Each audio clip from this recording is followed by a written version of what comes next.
उड़ीसा के अंदर जो चुनाव हो रहा है वो त्रिकोणीय चुनाव नहीं है, वो ट्रायंगुलर कॉन्टेस्ट नहीं है, क्योंकि बीजेडी और बीजेपी दोनों एक ही सिक्के के दो पहलू हैं। और कहीं ना कहीं उड़ीसा और केंद्र सरकार भी लगभग लगभग डबल इंजन सरकार है।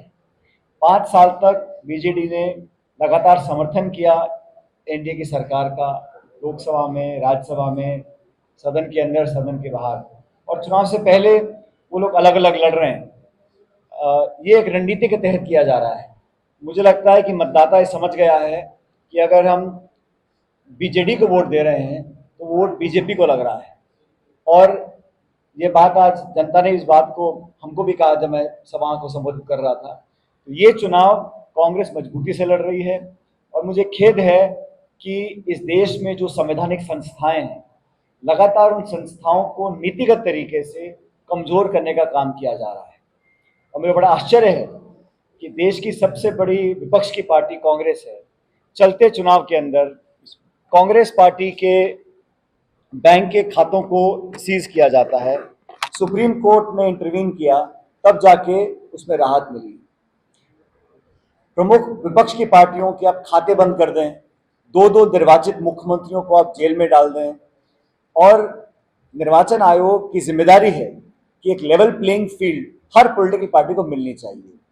और इसलिए मैं कहता हूं कि 70-75 साल से इस देश में जिन संवैधानिक संस्थाओं को अलग अलग सरकारों ने पोषित किया है, आज उन पर प्रश्न चिन्ह लग रहे हैं, उनकी विश्वसनीयता पर, उनकी पारदर्शिता पर, और जनता की जो आस्था है उन संस्थाओं के अंदर वो कहीं कमजोर ना पड़ जाए, ये उस बात का चुनाव है। ये चुनाव में लगातार भाजपा के नेताओं को आके ये बोलना पड़ रहा है कि हम आरक्षण से छेड़छाड़ नहीं करेंगे, हम संविधान से छेड़छाड़ नहीं करेंगे। सवाल ये उठता है कि भाजपा के तमाम बड़े नेताओं को आगे खंडन क्यों करना पड़ता है, ये सफाई क्यों देनी पड़ रही है। आज से पहले जो प्रधानमंत्री और बड़ी सरकारें थी, राजीव गांधी जी के पास 400 से ज्यादा सांसद थे, उन्होंने कभी नहीं कहा कि हम संविधान से छेड़छाड़ नहीं करेंगे या आरक्षण से छेड़छाड़ नहीं करेंगे।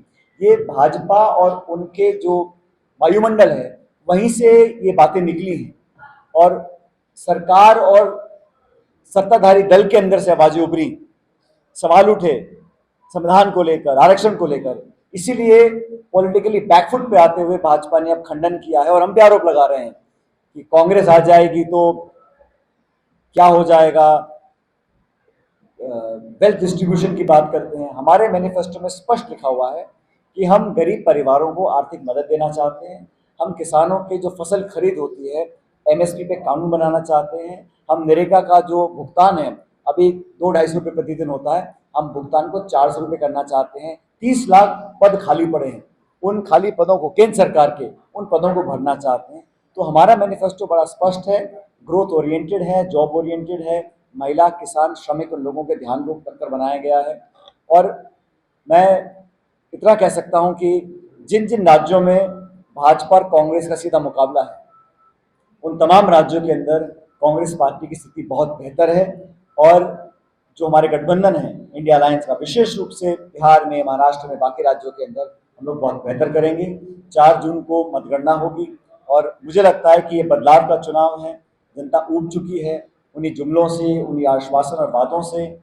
और साथियों, बड़ा अजीब है कि अभी तक ऐसा होता था, विपक्ष सरकार पर आरोप लगाता था।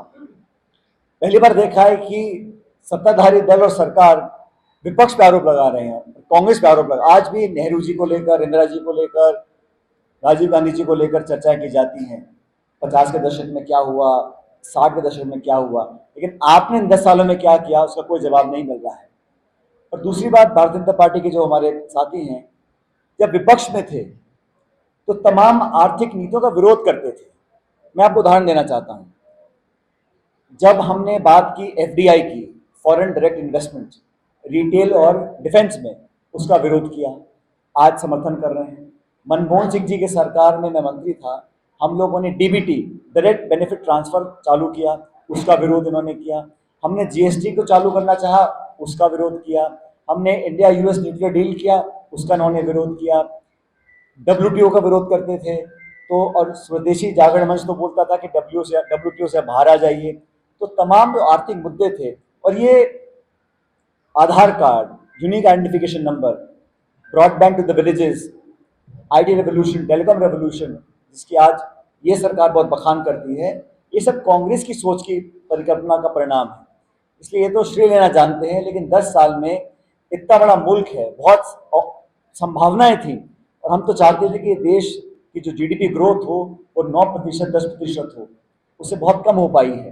तो ये सरकार से लोगों का मन उठ चुका है, और इस प्रदेश के अंदर जो पर्दे के पीछे खेल होता था, अब चुनाव के प्रचार के माध्यम से सब खेल बाहर आ गया है कि दोनों दल एक ही हैं। इन्होंने बड़े चालाकी और तरीके से अपने टिकट वितरण करे हैं विधानसभा लोकसभा के, एक अंडरस्टैंडिंग करके की है। तो बीजेडी को वोट डालना मतलब बीजेपी को वोट डालना है, जनता समझ चुकी है। और कांग्रेस पार्टी तमाम दबावों के बाद सारी केंद्र सरकार की एजेंसीज विपक्ष को दबाने का काम कर रही है, संसाधनों को, बैंक खातों को फ्रीज करने का काम किया। बावजूद उसके कांग्रेस पार्टी मजबूती से चुनाव लड़ रही है, और मैं ये कह सकता हूं कि हम लोग इस प्रदेश के अंदर ताकत से, मजबूती से और जीतने के लिए चुनाव लड़ रहे हैं।